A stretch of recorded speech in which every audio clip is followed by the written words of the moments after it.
Here's a technique for the people who own OD Toolkit for LightWave, more specifically using OD 2-point Pulley Instance Fit. If you don't have the OD Toolkit, I would very much recommend you go and have a look at it. It's absolutely fabulous suite of plugins which cover all aspects of LightWave. I'm feeling brave, so let's go real time and see how far I can get. So let's start with our 2-point Pulley Chain. Start with the line pen tool, 0, drag it up. And that's pretty much it. So let's select the top point V, and I want it on about 5 meters. Great. F7 to name the layer. That's it for that. Let's quickly create a Thunderbolt. I'm not going to go too crazy with this. As you can see, I've totally lied about the real-time thing and sped it up. I'm only going to use a demo model for this, but obviously go to town with yours. OD 2-point Pulley Instance Fit works best if your model is 1 meter in length. So I'm going to make sure the scale of the model is 1 meter down the Z. Or Z. Right, that'll be fine for our purposes. Let's name the layer. Let's call it Bolt because I'm too lazy to type anything else. Save that and send it all to layout. Okay, so here we are in layout. Let's start by hiding the bolt because we don't need to see that, and let's map that bolt straight away onto that 2-point Pulley Chain. So properties, P for properties, instancer, select 2-point Pulley Instance Fit. Double click, select the object to instance and point that to the bolt. Now straight away, let's close that down, we have our bolt. And what's great about this is if we scale our 2-point Pulley Chain, you're going to have to nudge the timeline with the left and right arrow keys to update. Because for some reason Studio Live doesn't work, if you see. So you've got to nudge the timeline. But anyway, what you'll see straight away is it will scale directly to the length of the 2-point Pulley Chain. One thing to be aware with this setup is the heading is not having a lot of effect. So a way around that is to open up the plugin, and we've got a bank min and bank max.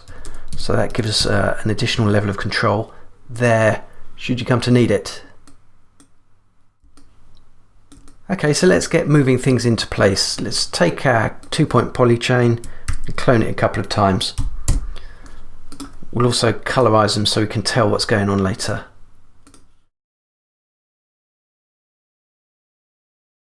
As you start moving the objects around, the first thing you'll notice is the bolt was missing. So I don't know if it's a bug, but what you've got to do obviously is reattach the bolt to each of the 2-point pulleys, which in this case is quite a simple process. And also let's make our life a little bit easier by popping back to Modeler.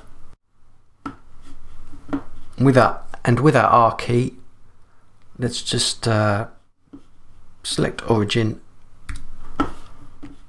and rotate it around 90 degrees. There we go, so it's all at least now facing in a more useful direction. And now with a little moving, rotating and scaling, let's get these into some sort of position.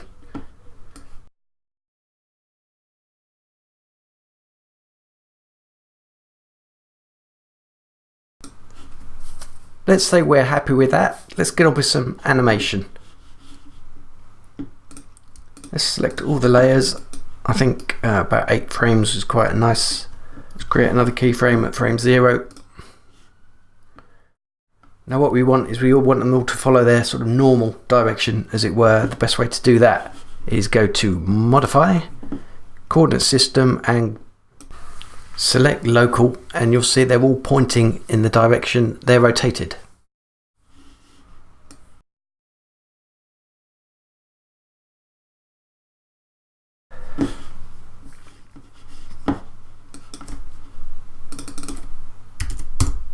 knock this to 20. So here we go. Perhaps it will be a bit quicker. Next up, we're going to offset the movement of each bolt. Now we could do this in a graph editor, we could do it in a dope sheet. There's numerous places we could do this, but I'm going to use Ernest P. Chan's fantastic Shift Keys Plus, which means if I show you visually, I can do this as simply as clicking a couple of buttons. So you want more of a stagger, closer together, all done on a button. Loads of options to play with. Worth, very much worth, what, price of a tenner? Can't remember, but it's worth every penny. Let's get on with the dynamics. Back in Modeler, we need to create a weight map. Go to the 2-point Pulley Chain, select the point that's in the air, the 5 meter point in our case. We're going to create a weight map. Let's call it end 100%. Done, save, jump to layout. So let's get some wobble on this. Select your 2-point Pulley Chains, and we want to be in the effects tools, deform objects, enabling item properties. There we go. So I have to admit I'm no expert in Bullet, so there's very much kind of a feeling your way around 100 frames. Well, I'll show you some base figures to get started with, and as you can see, that is not one of them. Let's play with this few settings to get started. Mesh filter I know we need, because that's the end point. That's the point effectively that will be deforming. Shape, block, translation and rotate. As you can see, that's not what we're after at all, but shape retention, let's give that 10. Perhaps not so many frames to begin with. So that's quite good. So that's given us a little bit of wobble, which is kind of what we're after, but we're after a bit of bounce as well. So let's knock down the linear stiffness. Now that's a lot of bounce, but I found that dampening coefficient will smooth that right out.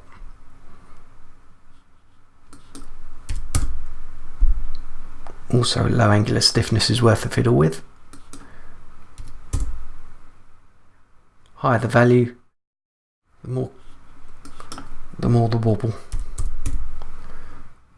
So higher that, so slightly more rigid. Lots of options to play with, so it's entirely up to how you want the character to move. And that is pretty much the technique. So there should be plenty there to get you started and have fun.